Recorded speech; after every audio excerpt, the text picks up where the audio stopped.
मिंबर पाक पर भी आज और दिन के मुकाबले ज़्यादा बहारें नज़र आ रही हैं अल्हम्दुलिल्लाह। मौलाना अकबर अली भी तशरीफ़ ले आए हैं आज और मौलाना इसहाक भी तशरीफ़ लाए हैं माशाअल्लाह। मौलाना फ़िरोज़ साहिब और बहुत से लोग और कुछ तो वो हैं जो रोज़ाना ही हाजिर रहते हैं माशाअल्लाह। अल्लाह तमाम को हज़ारों गुना नेमल बदल अता फरमाए। रात जो जिक्र हुआ पानी के हवाले से, तो यहाँ के नौजवानों ने अमल किया और अल्हम्दुलिल्लाह आपके लिए शरबत का इंतज़ाम किया। मौला ताला उन तमाम नौजवानों की ज़िंदगियों को सजा दे और कमाइयों में बरकतों का नुज़ूल फरमाए। सैयदा पाक की बात आज हमें करनी है, हसनैन की अम्मी की बात हमें करनी है, जिनके बेटों की बहारें और जिनके बेटों की कदम की बरकतें आपकी बस्ती खोखा में भी नजर आती हैं। ये जिनका दामन आपने थामा है, लोनी शरीफ से जो आप वाबस्ता हुए हैं,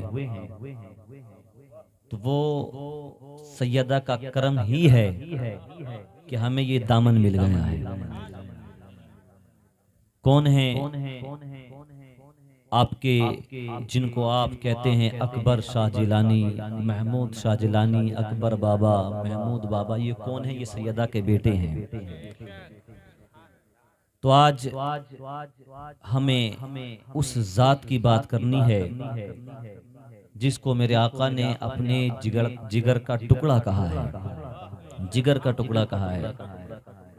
एक शायर ने कहा कि ज़माने भर में बढ़ी घर की शान बेटी से, महकता रहता है दिल का जहान बेटी से, और ज़रूरी ये नहीं कि बेटों से नाम रोशन हो, मेरे नबी का चला। इसको हज़रत थोड़ा इधर कर दें, हाथ पे ये मेरे नबी खानदान बेटी से।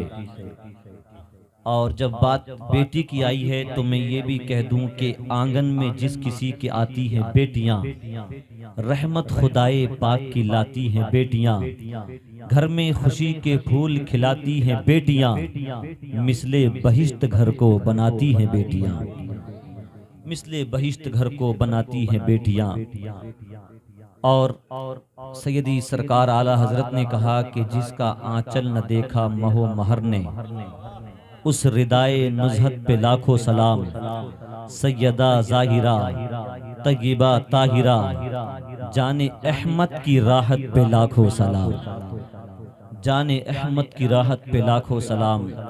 और एक और शेर है आला हजरत का, और यहीं से बात का आगाज करते हैं। आला हजरत फरमाते हैं, क्या बात रजा उस चमनिस्ताने करम की, जहरा है कली जिसमें हुसैन और हसन फूल। तवज्जो फरमाएं, आला हजरत ने इस शेर में सैयदा पाक के लिए कली का लफ्ज इस्तेमाल किया है। जहरा है कली, सैयदा पाक का नाम क्या है? फातिमा।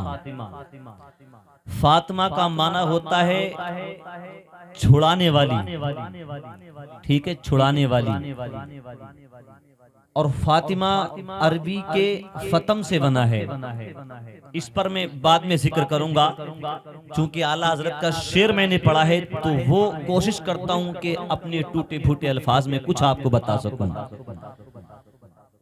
मेरे इमाम ने कहा, जहरा है कली जिसमें हुसैन और हसन फूल। सैयदा का जो नाम था वो फातिमा और लक़ब जहरा पाक था। लक़ब था जहरा, और जहरा का माना ही कली होता है। जहरा का माना ही कली होता है। आला हजरत ने सैयदा पाक के लिए कली का इस्तेमाल क्यों किया? तो आप जाइए बागीचे में, जहां आपको फूल ही फूल नजर आए, तो आप फूलों के दरख्तों पर जाकर देखिए, एक वक्त ऐसा भी होता है कि पहले कली बनती है और फिर वो खिलती है, तब जाकर कहीं फूल बनता है।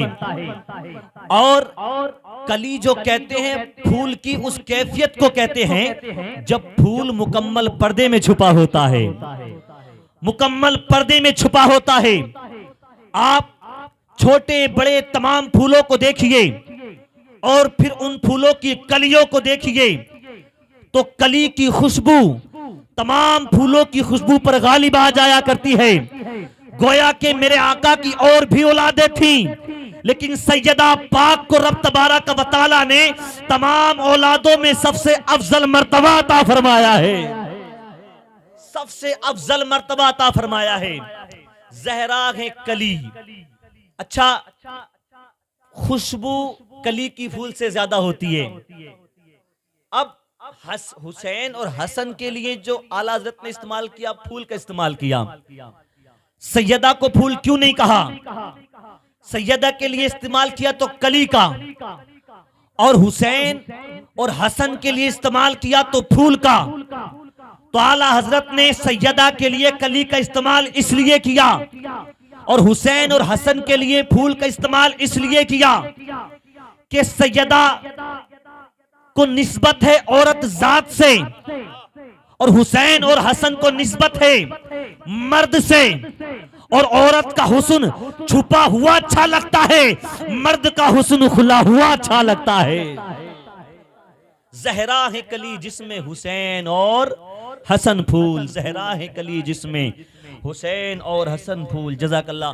मेरे अजीजों, हजरत फातिमा जिस वक्त आप दुनिया के अंदर तशरीफ लाई, उस वक्त मेरे आका की उम्र 41 साल की थी।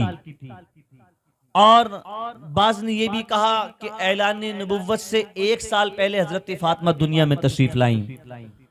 और इमाम जौजी का कौल यह है कि ऐलान नबुव्वत से 5 साल पहले हजरत फातिमा दुनिया के अंदर तशरीफ लाई, दुनिया के अंदर तशरीफ लाई। और अदाए फातिमा की ऐसी, उम्मुल मोमिनीन हजरत आयशा कहती, मैंने फातिमा को बहुत करीब से देखा, बहुत करीब से देखा, तो फातिमा की अदाएं ऐसी थी, उनका चलना फिरना, उनका बोलना, उनका खाना पीना ऐसा था। हजरत आयशा कहती हैं जब फातिमा कहीं से आती थी और इतनी दूर होती थी कि जब पहचान नहीं होती थी कौन आ रहा है, तो फातिमा के चलने का अंदाज ऐसा था, दूर से देख के ऐसा लगता था कि मुस्तफा तशरीफ ला रहे हैं, मुस्तफा तशरीफ ला रहे हैं। ये फातिमा की अदाएं हैं। और आगे चलिए, बचपन ही से हजरत फातिमा पर्दे का बड़ा ख्याल रखती थी, बचपन ही से पर्दे का बड़ा ख्याल रखती थी।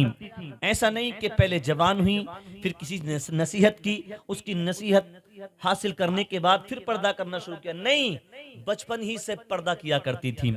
और पर्दा भी ऐसा कि कभी फातिमा को नंगे सर आसमान ने भी नहीं देखा था, आसमान ने भी नहीं देखा था हजरत फातिमा को। छोटी सी हजरत फातिमा है, चंद साल की उम्र थी, बड़ी शोहरत हो गई कि जैसी बेटी मोहम्मद इब्ने अब्दुल्ला की है ऐसी बेटी किसी की है ही नहीं। और हक यही है, किसी की बेटी ऐसी है ही नहीं, क्योंकि किसी का बाप भी ऐसा नहीं है। तो शोहरत हो गई पूरे मक्के में कि फातिमा के जैसा कोई नहीं। तो कुफार की बीवियां और बेटियां सुनती थी तो उनको बड़ी तकलीफ होती थी। औरतों में आज भी कंपटीशन बड़ा होता है, अगर किसी की तारीफ हो तो पड़ोसन को हजम नहीं होती। सही कह रहा हूं ना मौलाना अकबर अली? हाँ, पड़ोसन को हजम नहीं होती कि अरे मेरी पड़ोसन की तारीफ। तो पूरे मक्के में सैयदा की तारीफ होती थी। कुफार की बीवियों को, बेटियों को ये पसंद नहीं आता था। कहती थी देखो कपड़े तो फटे हुए पहनती है, लिबास तो सादा पहनती है, फिर भी जमाने वाले उनके कसीदे पढ़ा करते हैं। तो इन्होंने चाहा कि इनको बदनाम किया जाए किसी भी सूरत से, लोगों में इनको नीचा दिखाया जाए। तो औरतों ने हजरत फातिमा की अम्मी हजरत खदीजतुल कुबरा की दावत की, आप तशरीफ लाइए, हमारे घर आपकी दावत है, और साथ में अपनी बेटी फातिमा को भी लेकर आना। लॉजिक क्या था, इनकी नियत क्या थी, ये सुने। वो चाहती ये थी कि जब सैयदा फातिमा आएंगी अपनी अम्मी के साथ, तो उनके पास तो नए कपड़े हैं नहीं, कीमती लिबास है नहीं, जेवरात उनके पास है नहीं, तो वह आएंगी, हमारी बेटियां अच्छे अच्छे कपड़े पहने होंगी, कीमती लिबास उनके होंगे, और सोने चांदी से वो अपने जिस्मों को आरास्ता कर कर आएंगी। तो उस वक्त जमाने वाले देखेंगे कि देखो फातिमा मोहम्मद इब्ने अब्दुल्ला की बेटी फटा हुआ लिबास पहन रही है। उस वक्त लोग समझ जाएंगे कि ये फटा हुआ लिबास पहनती है। बुलाया गया, हजरत खदीजतुल कुबरा उम्मुल मोमिनीन अपनी बेटी फातिमा को लेकर पहुंची वहां जहां कुफार की औरतें जमा थीं। हजरात वहां यही हुआ कि कुफार की छोटी छोटी बेटियों ने, यहूदियों की छोटी छोटी बेटियों ने बड़े बड़े अच्छे लिबास पहने हुए थे। हजरात उनके गलों में सोने और चांदी के हार थे, उनका जिस्म मुज़य्यन था हीरे जवाहिरात से, बड़े बड़े कीमती लिबास उन्होंने पहने हुए थे। हजरात हजरत खदीजतुल कुबरा ने जब ये देखा कि मेरी बेटी फातिमा फटा हुआ लिबास पहन रही है और ये कुफार की बेटियां कीमती कीमती लिबास पहन रही है, तो हजरत खदीजतुल कुबरा की आंखों में आंसू आ गए। अपनी बेटी को फटा हुआ लिबास पहनता हुआ देखने के बाद, जोड़ लगा हुआ लिबास पहनना हुआ देखने के बाद हजरत खदीजा की आंखों में आंसू आए। छोटी सी फातिमा ने अपनी वालदा को रोते हुए देखा तो हजरत नन्हे नन्हे कदमों से चलकर अपनी अम्मी के पास आई और अपना आंचल उठाकर अम्मी की आंखों से आंसुओं को खुश्क करने के बाद कहती है, अम्मी क्या वजह है कि आप रो रही हैं? आपका रोना फातिमा से देखा नहीं जाता।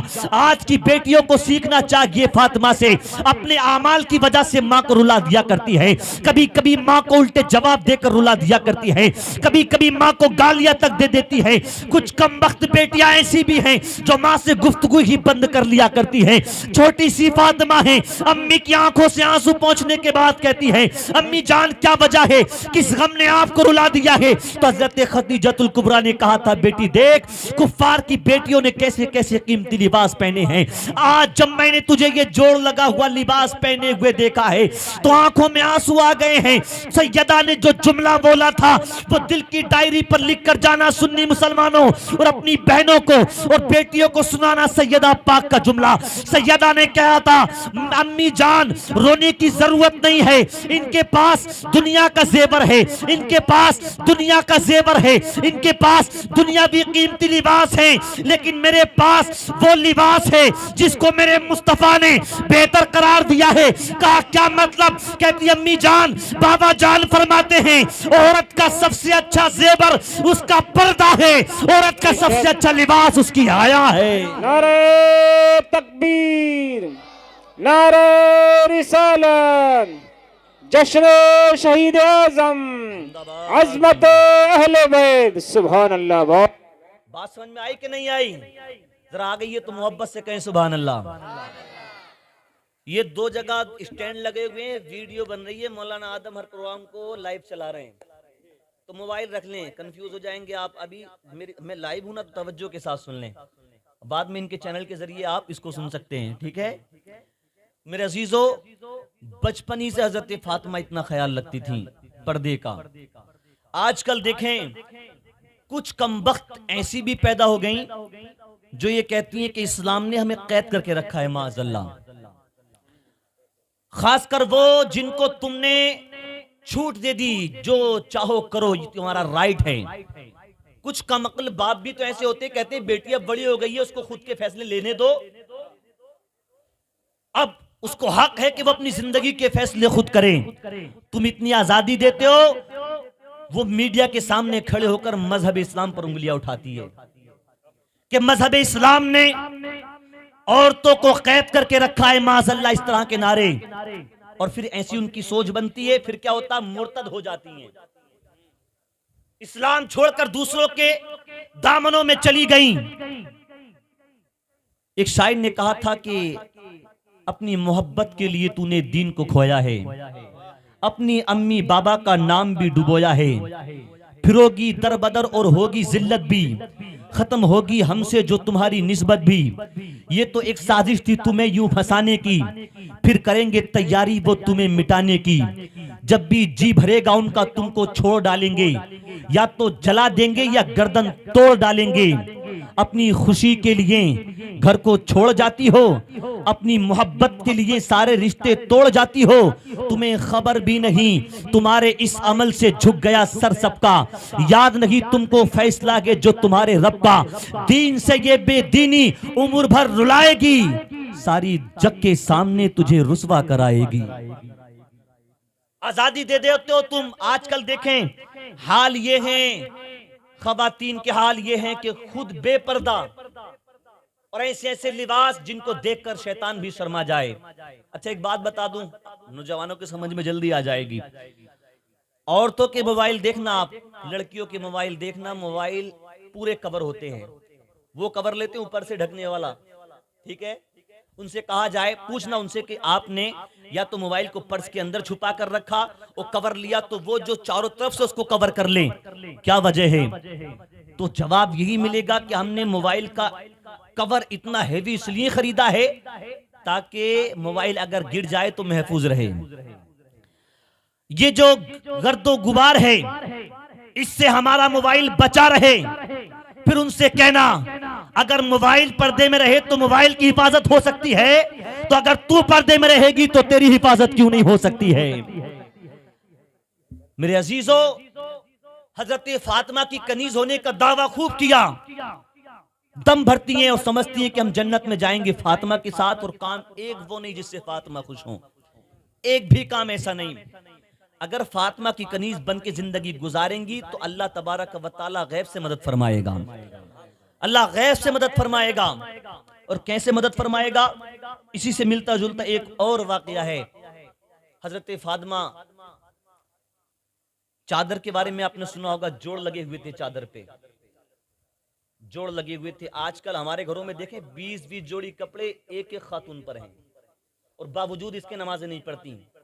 हजरत फातिमा जोड़ लगी हुई चादर जरूर ओढ़ती थी, लेकिन किसी टाइम की नमाज कज़ा नहीं होती थी, और रोजमर्रा की 5 नमाजों के अलावा नवाफिल भी पढ़ा करती थी। और कभी कभी तो इतना लंबा सजदा करती थी कि रात पूरी हो जाती थी, फातिमा का सजदा मुकम्मल नहीं हुआ करता था। तो हजरत फातिमा जोड़ लगी हुई चादर ओढ़ती थी। यहूदियों की औरतों ने हजरत फातिमा को नीचा दिखाना चाहा और बुलाया अपने घर, इसी नियत के साथ कि फातिमा आएंगी जोड़ लगी हुई चादर अपने सर पे रख के, तो हम उनकी मजाक उड़ाएंगे, फातिमा तुम पे कपड़े नहीं, फातिमा तुम तो कहती हो हमारे बाबा मुख्तारे कायनात हैं, तुम तो कहती हो कि मेरे शौहर के बराबर कोई बहादुर नहीं, बावजूद इसके तुम्हारे पास कोई चादर ही नहीं, ये जोड़ लगी हुई चादर। तुम्हारे बाबा ने कहा कि ये जन्नत की औरतों की सरदार है, और जन्नत की औरतों की सरदार ऐसे फटे हुए कपड़े पहने। उनकी नीयत ये थी फातिमा आएंगी हम उनको रुसवा करेंगे, फातिमा आएंगी हम उनको लोगों में नीचा दिखाएंगे।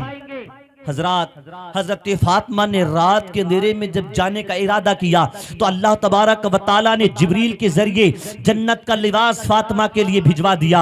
हजरत मेरे आका करीम सल्लल्लाहु तआला अलैहि वसल्लम की चहीती और लाडली बेटी जन्नत का जोड़ा पहनकर जब यहूदियों की औरतों के दरमियान पहुंची थी, तो वहां पर जो औरतें मौजूद थी उनका बयान है कि जब फातिमा आई तो घर में अंधेरा था, फातिमा के आते ही पूरा घर जगमग जगमग हो गया था। हमने कहा फातिमा ये तो बता, फातिमा ये तो बता, हम तो तुझे रुसवा करना चाहते थे, हम तो तुझे लोगों में नीचा दिखाना चाहते थे, लेकिन ऐसा लिबास जो आज से पहले हमने कभी देखा ही नहीं, आज से पहले किसी बाजार में ऐसा लिबास हमने देखा नहीं, ये तो बता तेरा लिबास आया कहां से? तो फातिमा ने कहा था ये लिबास उसी ने भेजा है जो इज्जत देना भी जानता है, जिल्लत देना भी जानता है।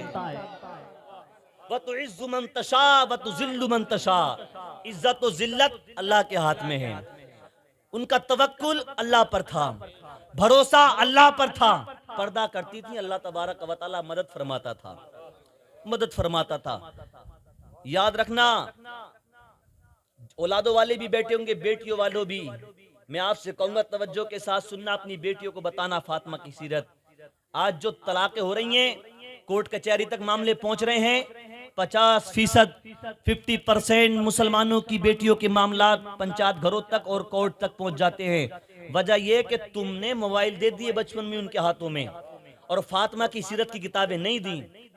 मोबाइल से पहले आपको फातिमा की सीरत की किताबें देनी चाहिए थी। हजरत फातिमा रज़ियल्लाहु ताला अन्हा रोजे रखती थी और कुएं से पानी भी खुद ही निकाल कर लाती थी और चक्की भी अपने हाथ से चलाती थी, कपड़े भी धुलती थी। घर में खादिमा नहीं रखती थी हजरत फातिमा। और अरब की जमीन में कुएं में पानी बड़ी नीचे जाकर आता है, बहुत नीचे जाकर आता है। तो डोल को खींचना, पहले 100 फीट लगा लीजिए नीचे डालना, फिर उसको खींचना भर के। और एक डोल से तो काम चलता नहीं, पूरे दिन का कपड़े भी धुलने हैं, नहाना भी है, वुजू भी करना है, पीना भी है। तो कई कई मर्तबा पानी निकालना पड़ता था। हाथ में छाले पड़ जाते थे हजरत फातिमा के, छाले पड़े होते थे। फिर चक्की चलाती थी तो कभी कभी ऐसा होता था कि छाले फूट जाते थे, उनसे खून बहने लगता था, उनसे खून बहने लगता था।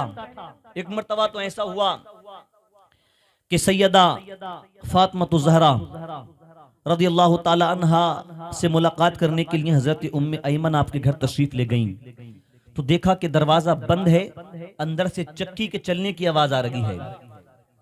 तो हजरत उम्मे ऐमन ने दरवाजे पर दस्तक दी, दरवाजा नहीं खुला। 2-3 मरतबा दरवाजे को बजाया, दरवाजा नहीं खुला। तो हजरत उम्मे ऐमन ने झांक कर देखा, या अल्लाह मामला क्या है, चक्की चल रही है लेकिन दरवाजा नहीं खुलता। अंदर झांक कर देखा तो हैरत की इंतहा न रही। कहती हैं हजरत उम्मे ऐमन, ताज्जुब ये हुआ देखकर कि हजरत फातिमा यूं दीवार से टेक लगाकर सो रही हैं और सामने रखी हुई चक्की खुद ब खुद चल रही है। बात समझ में आई है तो जरा कहें सुभान अल्लाह। वो पीछे वाले बड़े घूर कर देख रहे हैं, मुस्कुरा कर, आप लोग भी कह दे सुभान अल्लाह। सैयदा का अल्लाह आपको सदका नसीब फरमाए। तो उम्मे ऐमन कहती है हैरत की इंतहा न रही कि चक्की खुद ब खुद चल रही थी, चक्की चलाने वाला नजर नहीं आ रहा था। और दूसरे कमाल की बात यह थी कि पास में हजरत हसन का झूला रखा हुआ था जिसमें हसन लेटे हुए थे। झूला रुक जाता था, फिर खुद ब खुद हिलने लगता था। चक्की को चलाने वाला भी नजर नहीं आ रहा था, झूले को हिलाने वाला भी नजर नहीं आ रहा था। उम्मे ऐमन वापस आ गई। कुछ दिनों के बाद बातों बातों में प्यारे आका से पूछने लगी, या रसूल अल्लाह, एक रोज मैं सैयदा के घर गई थी, आपकी लाडली चहीती बेटी फातिमा के घर गई थी, तो मैंने ये देखा कि फातिमा चक्की के पास बैठी हुई आराम कर रही हैं और चक्की खुद ब खुद चल रही है। पास में झूला है, लगातार हिलता जा रहा है, कोई झुलाने वाला नजर नहीं आ रहा है। क्या मामला है? तो मेरे आका ने कहा, उम्मे ऐमन, तुमने जो देखा वो सही देखा था, वो सही देखा था। क्या मतलब? तो मेरे आका फरमाते हैं, गर्मी तो अरब की बड़ी शिद्दत की होती है। मेरे आका फरमाते हैं, गर्मी में रमजान का वो महीना था, मेरी बेटी तमाम रोजे भी रखती है और फातिमा तो रमजान के महीने के अलावा भी रोजे रखा करती थी। मेरी बेटी दिन में रोजे रखती है, रात को पूरी पूरी रात क़याम करती है, सजदे करती है, तिलावतें करती है, इबादतें करती है और फिर दिन भर काम करती रहती है, रोजा भी रखती है। उस दिन जब तुम गई थी तो फातिमा बड़ी थकी हुई थी, जो पीसने के लिए बैठी थी। बस जो पीसते पीसते फातिमा का जी चाहा कि थोड़ी देर आराम कर लिया जाए। फातिमा दीवार से टेक लगाकर थोड़ी देर आराम करने लगी तो फातिमा की आंख लग गई। रब की रहमत को जोश आया, रब ने फरिश्तों को हुक्म दिया, फरिश्तों जाओ, मेरे महबूब की बेटी आराम कर रही है, उसके हिस्से का जो काम है रुकना ना चाहिए। फरिश्तों जाओ, फातिमा के हिस्से का काम तुम करो ताकि फातिमा के हिस्से का काम भी होता रहे, महबूब की बेटी का आराम भी होता रहे। नारे तकबीर, नारे रिसालत, अज़मत मुस्तफा, अज़मत अहले बैत, माशाअल्लाह, सुभान अल्लाह। सैयदा, अगर आप की बेटियां इस तरह की जिंदगी गुजारें कि घर की चार दीवारी में रहें और फातिमा की सच्ची कनीज बनकर जिंदगी गुजारें, तो फिर जो कहती है ना, झाड़ू लगाकर कमर में दर्द हो जाता है, इस दर्द से निजात मिल जाएगी।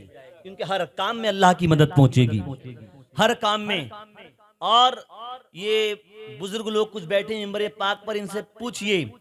मैंने कई बुजुर्गों के जुबान से ये सुना, वो कहते हैं आजकल जो 90% 90% ऑपरेशन हो रहे हैं डिलीवरी के वक्त में, उसकी वजह भी यही है कि काम करने बंद कर दिए खवातीन ने। हाँ, खाली रहने लगी, वजह यही है। हर काम में आपको मदद पहुंचेगी, शर्त यह है कि फातिमा की सच्ची कनीज बन जाओ। ये बात आ गई तो मैंने अर्ज कर दी।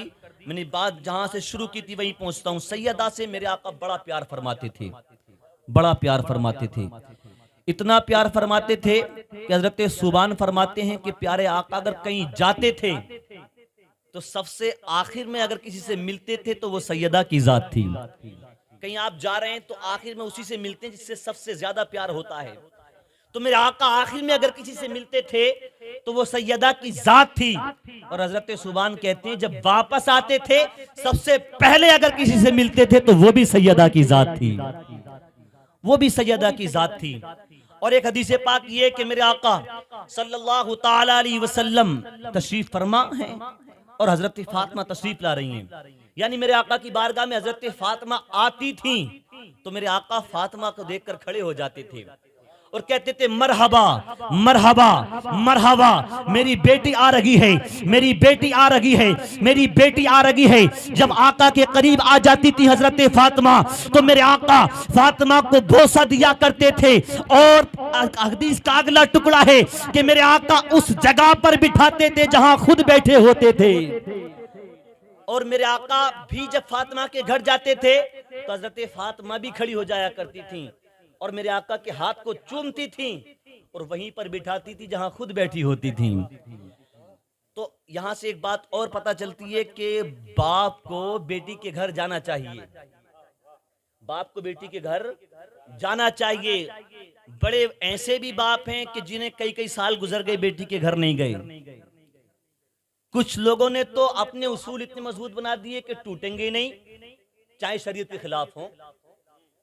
कुछ लोग तो ये कहते हैं कि बेटी के घर का पानी नहीं पीना चाहिए। ये जहालत है। मेरे आका जाते थे और ये वाकया भी आपने सुना होगा कि मेरे आका अपनी बेटी के घर जाते भी थे और कभी कभी साथ में बैठकर रोटी भी बनाते थे। हाँ, तो मेरे आका जाते थे अपनी बेटी के घर। आपको भी चाहिए कि बेटियों के घर जाया करें, क्योंकि बेटी को इतनी खुशी ईद का चांद देखकर नहीं होती जितना वालिद का चेहरा देखकर हुआ करती है। और मेरे आका अपनी बेटियों के घर जाते थे। सिर्फ फातिमा के घर नहीं, फातिमा तो सबसे चहीती बेटी थी। हजरत मेरे आका हजरत रुकैया के घर भी जाते थे जो हजरत उस्मान के निकाह में थी। एक मरतबा मेरे आका हजरत रुकैया के घर तशरीफ ले गए, हजरत उस्मान के घर।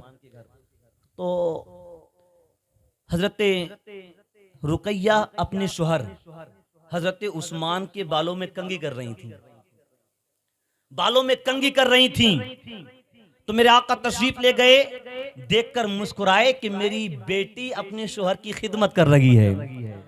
मुस्कुराए देखकर मुस्तफा और फिर कहा रुकैया ये बताओ मेरा उस्मान कैसा है। तो हजरत रुकैया ने कहा या रसूल अल्लाह उस्मान की आदत बड़ी अच्छी है, अखलाक बहुत अच्छा है और कंजूसी तो इनके अंदर है ही नहीं, खर्च करने में ये पीछे नहीं हटते। अगला जुमला गौर के साथ सुनना जितने बेटी वाले बैठे हैं। मेरे आका ने इरशाद फरमाया रुकैया कभी उस्मान को परेशान मत होने देना, कभी उस्मान को कोई तकलीफ पहुंचाना मत, उस्मान का ख्याल रखना, क्योंकि अल्लाह तबारक व तआला ने दादा इब्राहिम की शक्ल पर दोगी बंदों को पैदा फरमाया है।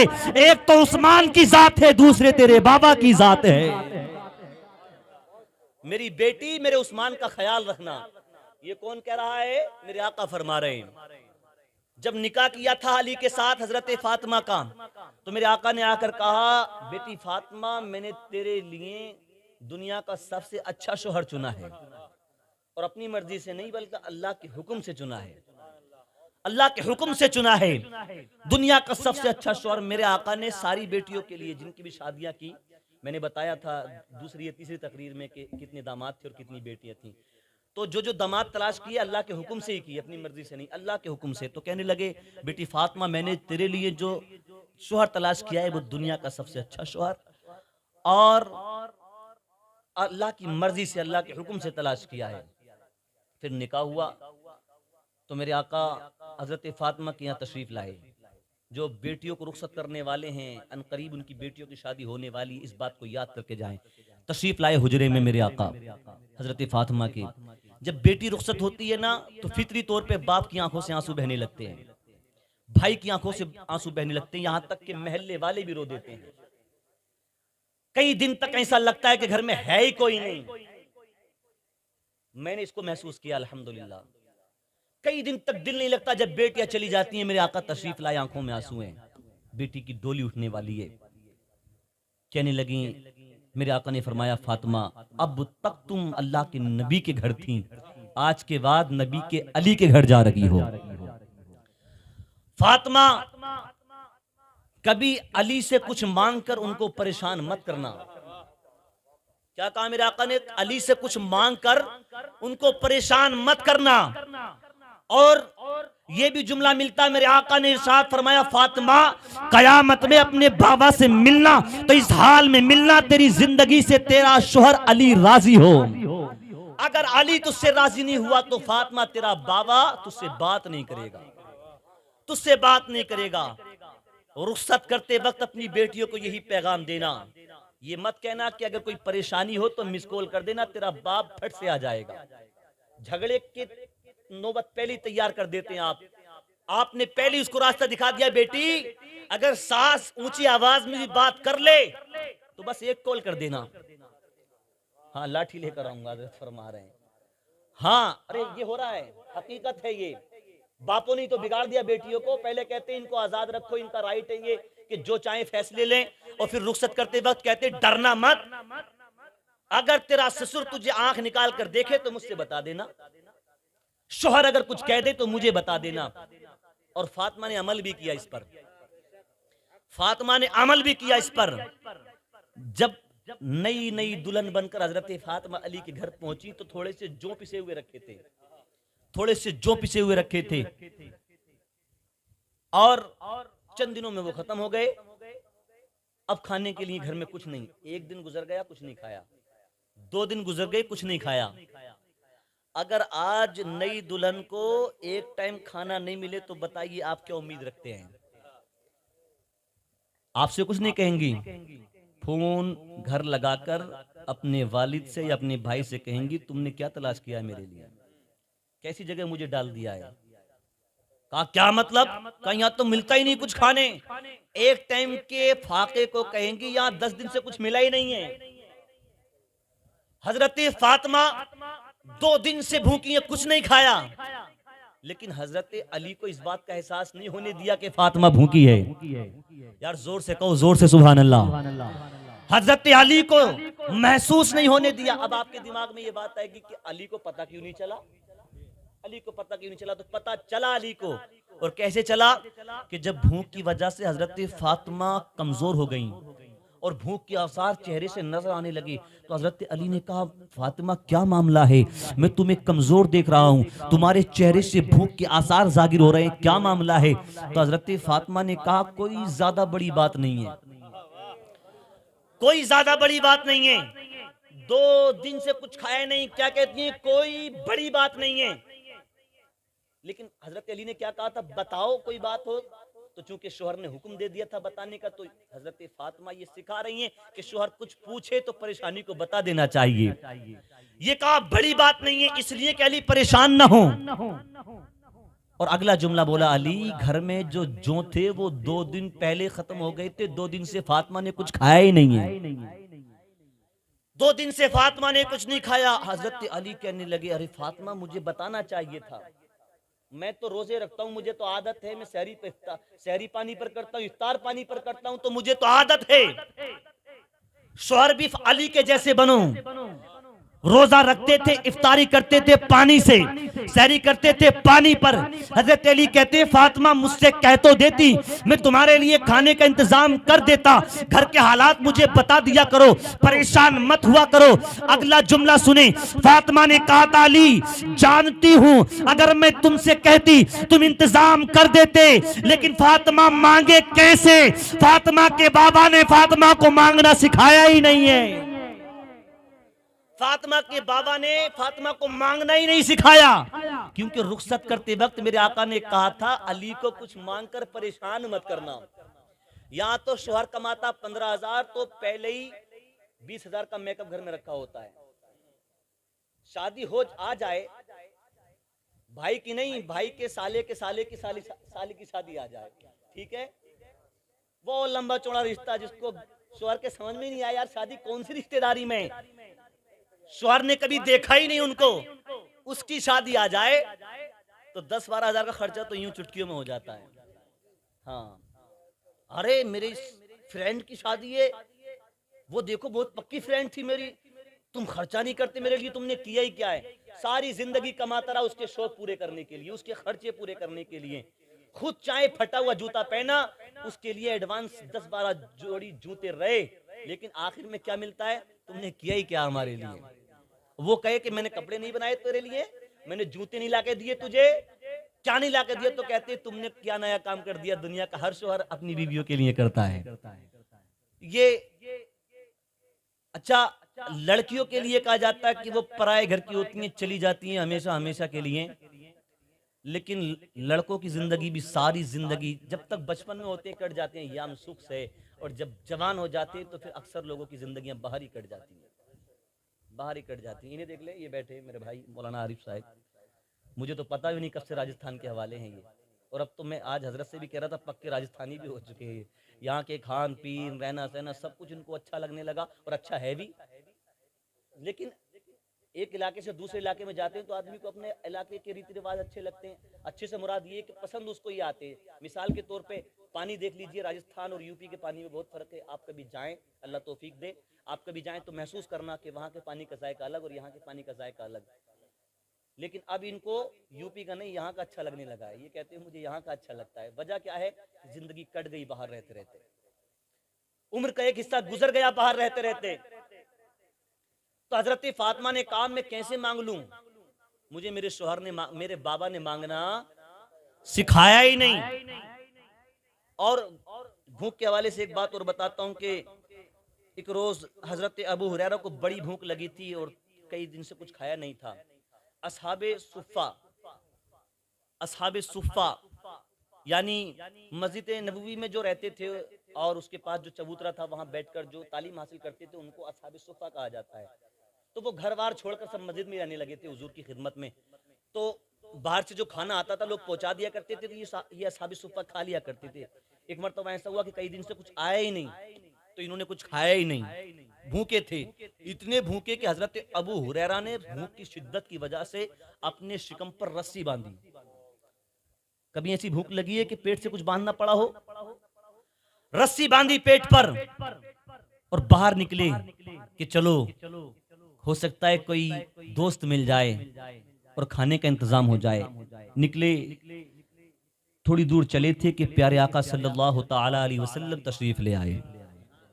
तवज्जो के साथ सुनना, प्यारे आका सल्लल्लाहु ताला अलैहि वसल्लम तशरीफ ले आए। हजरत अबू हुरैरा आका को देखकर कहने लगे या रसूल अल्लाह बड़ी भूख लगी है, या रसूल अल्लाह इतनी भूख लगी है। हजरत अबू हुरैरा कहते हैं मैंने अपने शिकम पर बंधी हुई रस्सी हुजूर को दिखाई, या रसूल अल्लाह भूख इतनी लगी है कई दिन से कुछ खाया नहीं, कमर यानी पीठ टेढ़ी हो गई है, भूख की शिद्दत कुछ कम हो इस वजह से मैंने रस्सी बांध ली है। कहते मैंने आका को रस्सी उठाकर दिखाई तो मेरे आका ने अपना पेराहन मुबारक उठाया, अपना दामन उठाकर दिखाया तो मेरे मुस्तफा के शिकम पर 3 पत्थर बंधे हुए थे। हजरत अबू हुरैरा कहते हैं मुझे बड़ी शर्मिंदगी हुई, बड़ी शर्मिंदगी हुई। अल्लाह के रसूल इतने भूखे के शिकम से 3 पत्थर बंधे हुए हैं। 4 टाइम अपने पसंद के खाने खाकर नमाज नहीं पढ़ते तुम लोग। हाँ, 4 टाइम खाकर पूरा साल अल्लाह की दी हुई नेमतें खाते रहते हो, और रमजान का महीना आता तो बड़ा काम है हमें, बड़ा काम है हमें, हम काम की वजह से मौलाना अगर काम नहीं करेंगे तो बच्चे खाएंगे क्या। 11 महीने दिए अल्लाह ने तुझे खाने का इंतजाम करने के लिए। 1 महीना अल्लाह की रजा के लिए खाने पीने को छोड़ दिया करें। भूखे हैं मेरे आका, कहा कोई बात नहीं है, आओ पीछे पीछे आओ। हजरत अबू हुरैरा पीछे पीछे चलने लगे तो फिर हजरत अबू बकर सिद्दीक और हजरत उमर भी तशरीफ ले आए। इन दोनों ने भी आकर मेरे आका से ये कहा या रसूलल्लाह भूखे हैं हम, भूखे हैं। तो मेरे आका ने फरमाया आओ पीछे पीछे आओ, अल्लाह किसी को भूखा नहीं रहने देगा। जोर से कहीं, जोर से सुभान अल्लाह। अल्लाह किसी को भूखा नहीं रहने देगा। तो पीछे पीछे चलने लगे, रास्ते में अबू अय्यूब अंसारी का घर आ गया। हजरत अबू अय्यूब अंसारी घर के अंदर हैं। मेरे आका की खुशबू से महसूस कर लिया कि आका गुजर कर जा रहे हैं।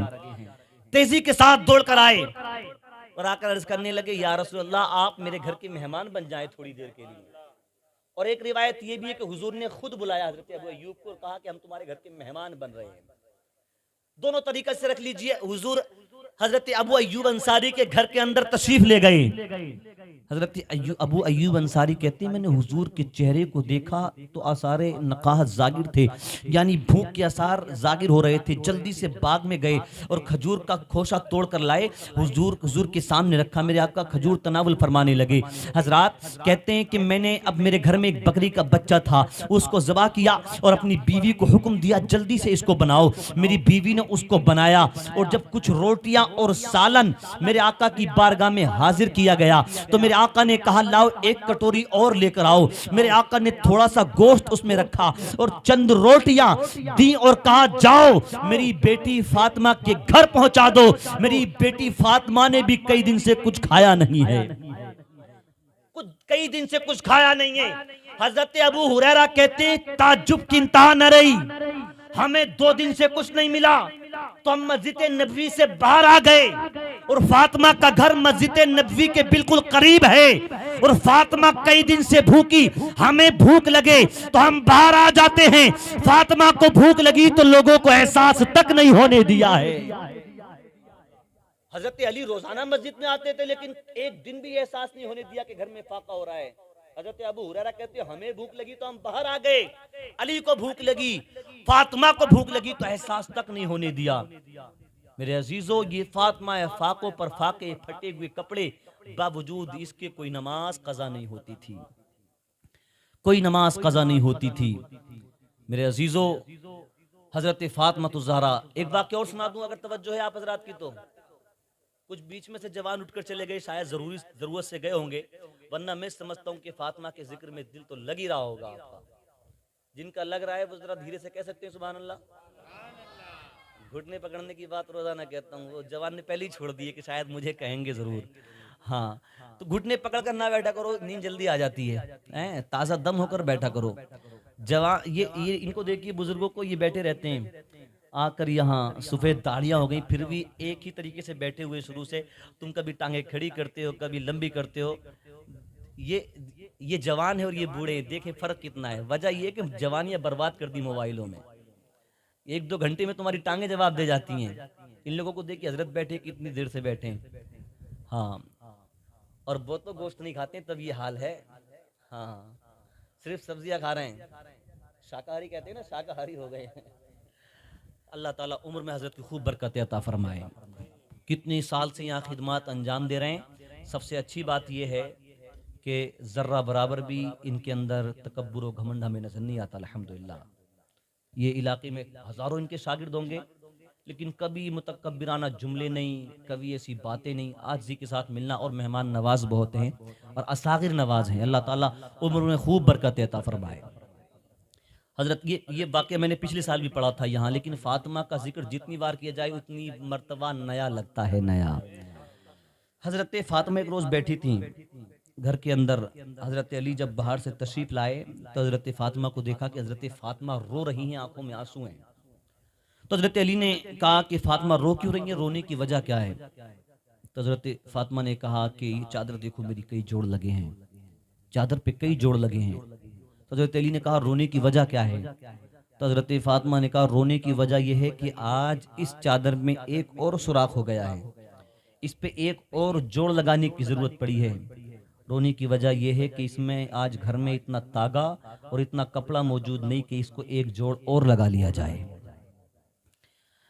घर के अंदर इतना तागा और इतना कपड़ा मौजूद नहीं कि इसको एक और जोड़ लगा लिया जाए। हजरत अली की आंखों में आंसू आ गए। हजरत अली ने कहा, फातिमा मुझसे कह तो देती, मैं आपके लिए चादर का इंतजाम कर देता, और अगर चादर का इंतजाम नहीं कर पाता तो कम से कम तुम्हारे लिए तागे और कपड़े का इंतजाम कर देता, ताकि आप अपनी चादर पे एक जोड़ और लगा सको। तो हजरत फातिमा ने कहा, अली मैं जानती हूं अगर आपसे मैं कपड़े की डिमांड करती तो आप जरूर इंतजाम कर देते, अगर मैं आपसे तागा मांगती, चादर मांगती तो आप इंतजाम कर देते, लेकिन अगर किसी वजह से आप इंतजाम ना कर पाते तो आपके दिल को तकलीफ पहुंचती और नबी की शहजादी फातिमा अपनी जान देना गवारा कर सकती है, लेकिन उसकी वजह से उसके शौहर अली को कोई तकलीफ पहुंचे फातिमा ये गवारा नहीं कर सकती है। फातिमा जान दे सकती है, लेकिन फातिमा की वजह से शौहर को कोई तकलीफ पहुंचे ये फातिमा गवारा नहीं कर सकती है, फातिमा गवारा नहीं कर सकती है। मेरे अजीजों, समझाएं अपनी बेटियों को फातिमा का किरदार ये फातिमा का किरदार है। अगर ये किरदार हमारी बेटियों को याद होगा तो फिर शौहरों से झगड़ा नहीं करेंगे, शौहरों से झगड़ा नहीं करेंगे। अच्छा, एक बात और, मैंने जो हदीस पढ़ी थी, आका फरमाते हैं फातिमा तो बिदअतु मिन्नी, इसे बुदअतु भी पढ़ सकते हैं, बदअतु भी पढ़ सकते हैं। मेरे आका ने फरमाया फातिमा मेरे जिगर का टुकड़ा है। ठीक है, ये क्यों फरमाया?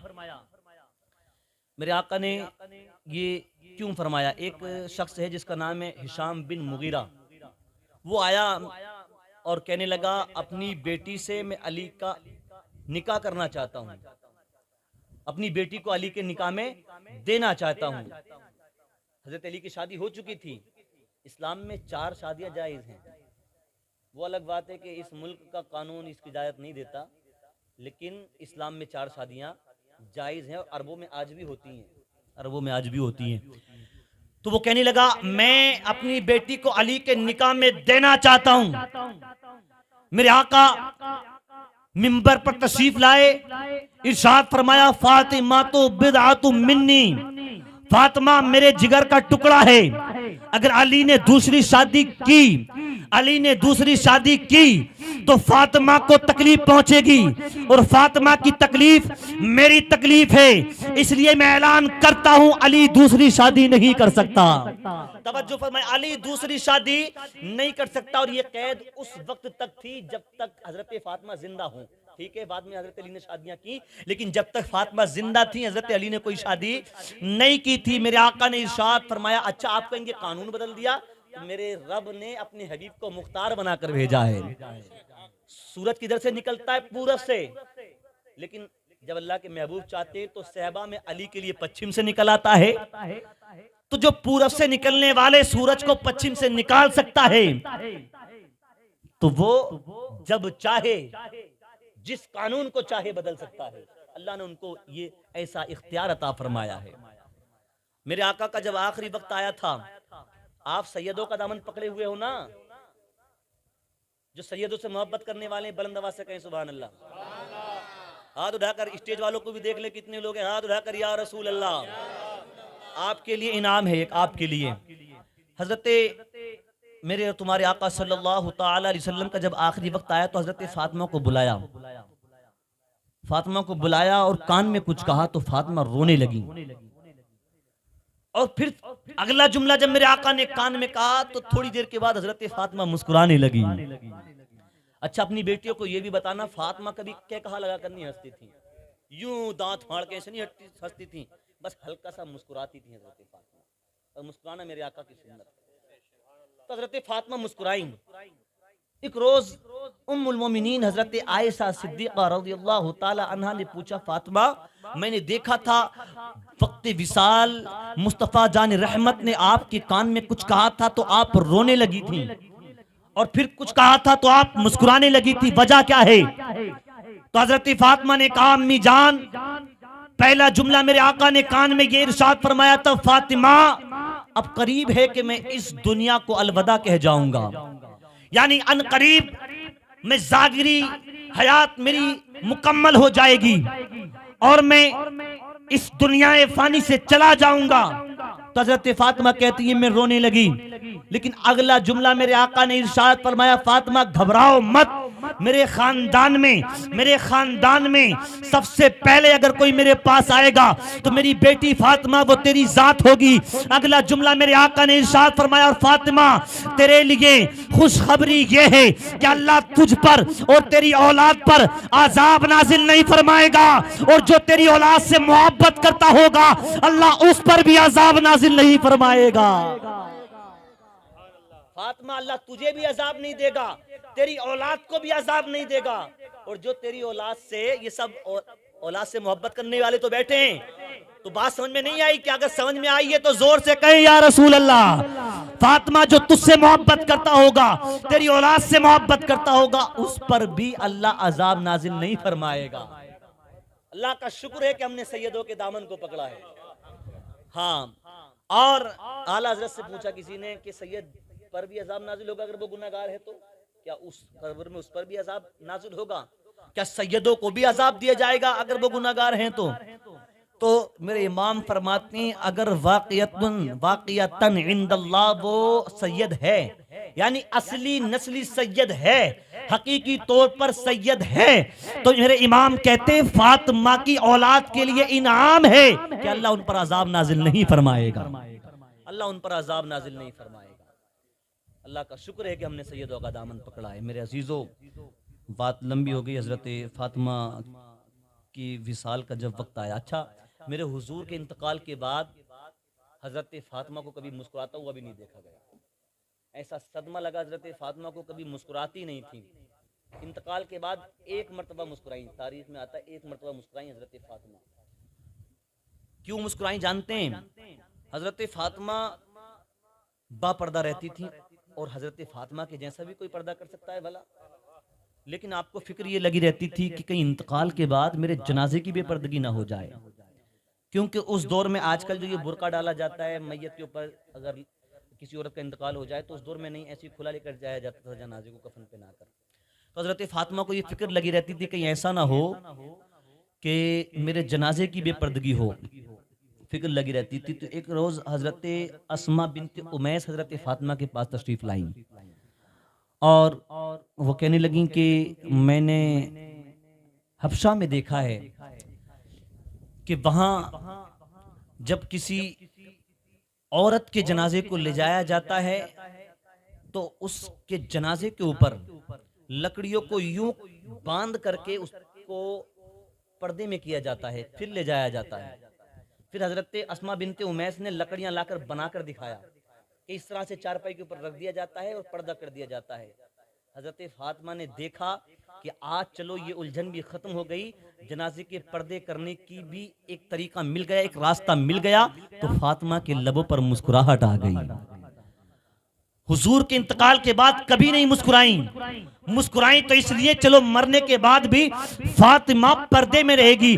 जब विसाल का वक्त करीब आया तो अस्मा बिन्त उमैस को बुलाकर कहा मुझे गुस्ल अपने हाथों से देना, मेरे शौहर के अलावा किसी से मदद भी मत मांगना, और मैं अपने शौहर से कह चुकी हूँ, तुझसे कह रही हूँ, जब मेरा जनाजा उठाया जाए तो दिन के उजाले में नहीं बल्कि रात के अंधेरे में उठाया जाए, ताकि मेरे जनाजे पर रखी हुई चादर पर भी किसी की नजर नहीं पड़े।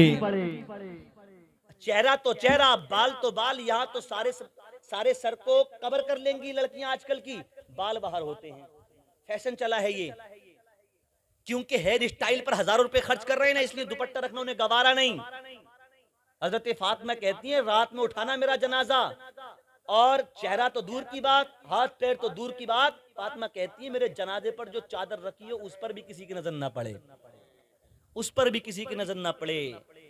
3 रमजान हजरत फातिमा ज़हरा रज़ियल्लाहु ताला अन्हा का विसाल हुआ, और जब आपका विसाल हुआ तो हजरत अब्बास भी रोए, हजरत अली भी रोए। हजरत अब्बास से हजरत सिद्दीक अकबर ने पूछा था क्यों रो रहे हो नबी के चचा? तो हजरत अब्बास ने कहा था इसलिए रो रहा हूँ कि पहले मुस्तफ़ा गए 6 महीने पहले, अब मुस्तफ़ा की लाडली शहजादी बेटी, यानी जिसको हम मुस्तफ़ा की तस्वीर कहा करते थे, वो भी चली गई। इंतकाल के बाद जनाजे को दफन करने के बाद हजरत अली आ रहे थे तो ज़ारो कतार रो रहे थे। हजरत अली से पूछा कि क्यों रो रहे हो?